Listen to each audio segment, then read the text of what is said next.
I lacked the capacity. I simply lacked the capacity. Grace was capable of becoming impolite or even confrontational. Susan Dey rose to fame overnight in 1970 at the age of 17. She weighed less than most 12-year-olds by the age of 19. She was dying on the inside, but the cameras adored her.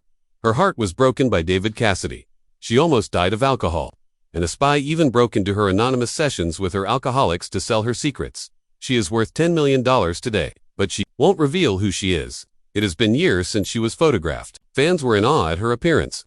When she was finally captured on camera in 2020, there was no trace of the girl, they recalled. When Susan Dey was only 8 years old, her life was irrevocably altered. Her mother, Ruth Pyle Dey, passed away unexpectedly in 1961, leaving a profound hole that nothing could ever fill. Robert Smith Dey, Susan's newspaper editor, father, was left to raise Susan and her 3 siblings by himself.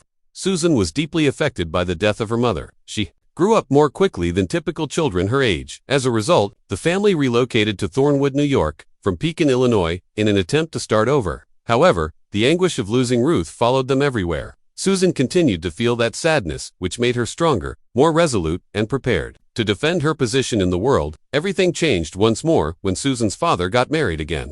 Her stepmother, Gail Dey, wasn't like the cruel stepmothers in fairy tales. Gail actually thought Susan was unique. Gail sent images of Susan and her sister Leslie to a New York/modeling agency one day in 1968 after reading 17 magazine. Susan was only 15. To the surprise of all, both girls were signed immediately. Small-town girls rarely become models so quickly, but Susan's appearance was distinctive. Susan's journey to fame had started because of Gail's audacious action. She got her first modeling job very soon, and it wasn't what everyone had anticipated.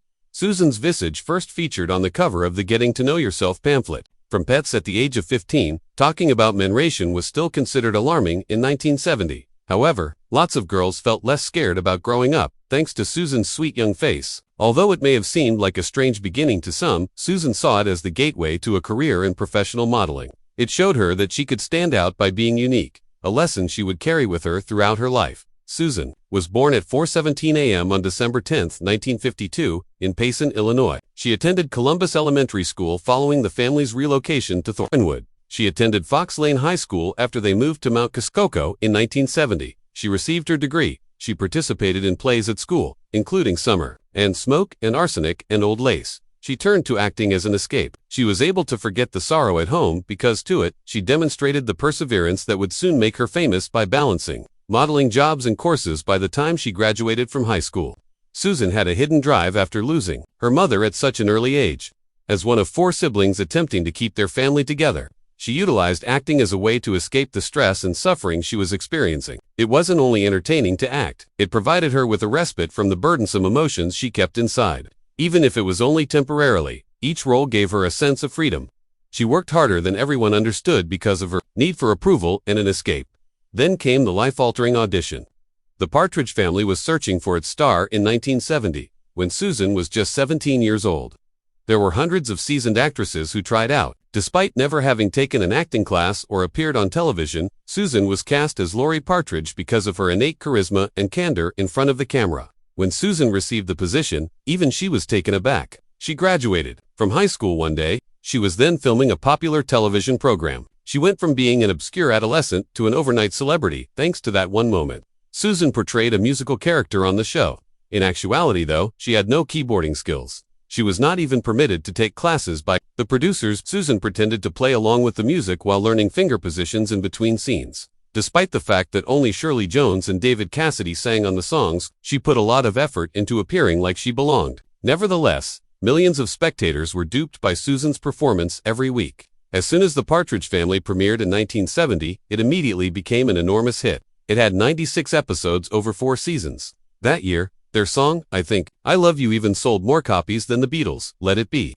$500 million was made from the merchandise. Susan's image appeared on magazines, lunchboxes, and posters everywhere. She once compared the sudden stardom to a tidal wave that overtook her everyday existence. Something far darker was going on underneath the Partridge Family's happy front. Susan Dey, who portrayed the endearing Lori Partridge, had a terrible secret. The actor portraying her brother, David Cassidy, was the object of her intense, hopeless crush. This was more than a passing crush. It was an intense passion that gave her grief as well as hope. Later, Shirley Jones and even David wrote that Susan was upset with him and simply giddy over him. However, Susan had to pretend everything was fine and smile for the cameras as she watched him date one female after another. On set, each day got more difficult. The rest of the group couldn't help but notice the growing tension between them as the agony of pretending wore her down. Susan got the opportunity to be honest at last when the Partridge Family disbanded in 1974. She confided in David about her true feelings one evening at his property. She finally spoke up after years of keeping her feelings hidden.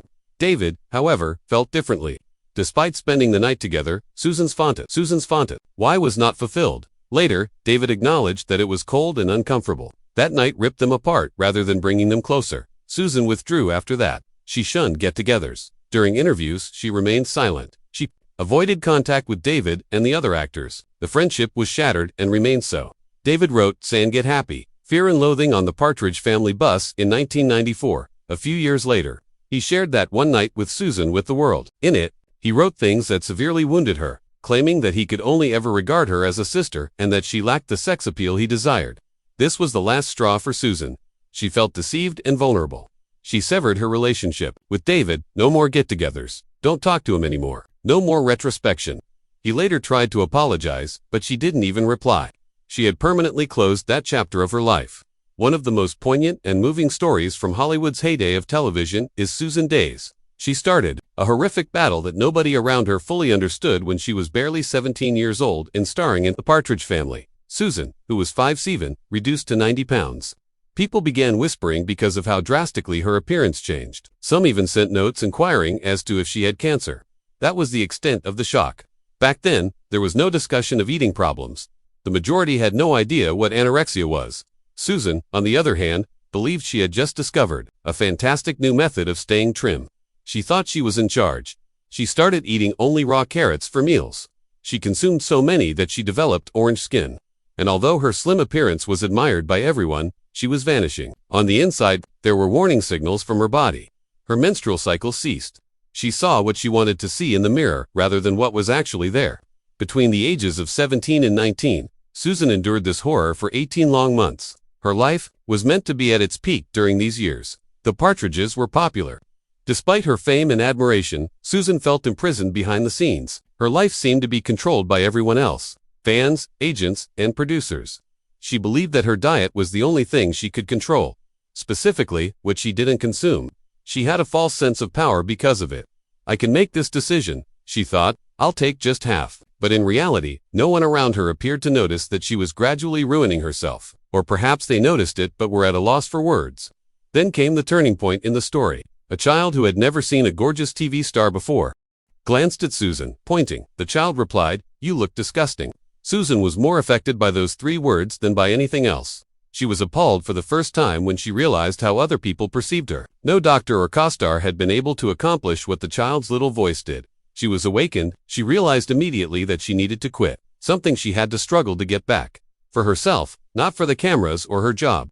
In retrospect, Susan acknowledged that control was the key. Food was the only thing that seemed to belong to her, while everything else seemed to belong to someone else. However, she didn't gain power by starving herself. She almost died as a result. And during those pivotal adolescent years, Susan was fighting a silent, unseen foe, while everyone else witnessed the brilliant lights and celebrity. Susan Day was just 21 years old in 1974, the year the Partridge Family disbanded. Susan didn't want to spend her life stuck in the image of the sweet and naive Lori Partridge that millions of people regarded her as. She made the decision to alter people's perceptions of her by taking audacious, even startling, actions. She starred in Cage Without a Key in 1975. She portrayed Valerie Smith, a teenage girl who was brutally imprisoned after being falsely convicted of murder. Fans were surprised to see a much darker aspect to the role. She then once more astounded spectators in 1977. Susan portrayed Rowena Harper in Mary Jane Harper Cried Last Night, a young mother who mistreated her own child due to mental instability. The film was nominated for a Golden Globe because of the unvarnished performance. Susan subsequently stated that she was interested in roles that featured young women in peril and drama. Nobody anticipated that a former teen star would take on roles that called for nude or semi-nude sequences. Although these decisions didn't always result in successful movies, they demonstrated her resolve to take charge of her career and reject the good girl moniker. Even earlier was Susan's debut appearance in a movie. She starred in Skyjacked in 1972, at the age of 19. In the film, Charlton H. played a pilot whose aircraft is taken over by a troubled Vietnam veteran. Susan portrayed Ellie Brewster, a first-class traveler who is enmeshed in the horrifying experience. After odd lipstick inscriptions were found in the restroom, her character was under suspicion. With Soviet soldiers encircling the aircraft, the film concluded in Moscow. Because Susan's performance differed greatly from Laurie Partridge's, it caught our attention. NFL player Rosie Greer, Yvette Mimo, and James Brolin were also in the film. It was Gene Crane's final motion picture. Susan was able to demonstrate to Hollywood that she was capable of playing significant dramatic roles thanks to Skjat. She demonstrated even greater versatility in her TV performances following The Partridge Family. She addressed issues of injustice and surviving in a severe prison in Cage Without a Key. The film felt authentic and unvarnished, and viewers' perceptions of Susan were completely altered. She portrayed a mother in Mary Jane Harper Cried Last Night, whose mental instability caused her to harm her child. In the 1970s, few people risked to discuss this topic on television, but Susan did. She was commended by critics for her courageous portrayal, and the movie received widespread notice. These passages demonstrated Susan Day's willingness to confront difficult subjects and engage the audience. Susan attempted something new in 1981. She starred in Michael Kittian's science fiction thriller Looker. James Coburn and Albert Finney were also in the film. Susan portrayed model Cindy Fairmont, who becomes entangled in a lethal plot involving computer-controlled reconstructive surgery. One of the earliest movies that used computer-generated 3D human body models was this one. It attempted to examine the risks associated with media and technology and was released prior to Tron. However, the film failed to engage viewers in spite of its impressive effects. It received mixed reviews and only made a little amount of money. Even though Susan's performance featured a naked scene, the movie was still fading quickly. Because of Looker's failure, Susan's film career never really took off. However, she would go on to achieve considerable success on television, particularly in LA Law. Susan Day stands apart from the others for one reason. She has consistently declined to participate in any reunions with the Partridge Family. According to Shirley Jones, Susan is the only cast member who consistently refused requests. Why? Many people think it's because of David Cassidy's incident. In his autobiography, he discussed their friendship and intimate times, something that caused Susan much pain. To protect herself and to escape the attention that accompanied those reunions, she made the decision to remain silent. Susan Day seems to possess everything. She had received accolades as Grace Van Owen in LA Law and won millions of hearts as Laurie Partridge in The Partridge Family. While others regarded Susan as a flawless star in the 1980s, she was actually collapsing on the inside.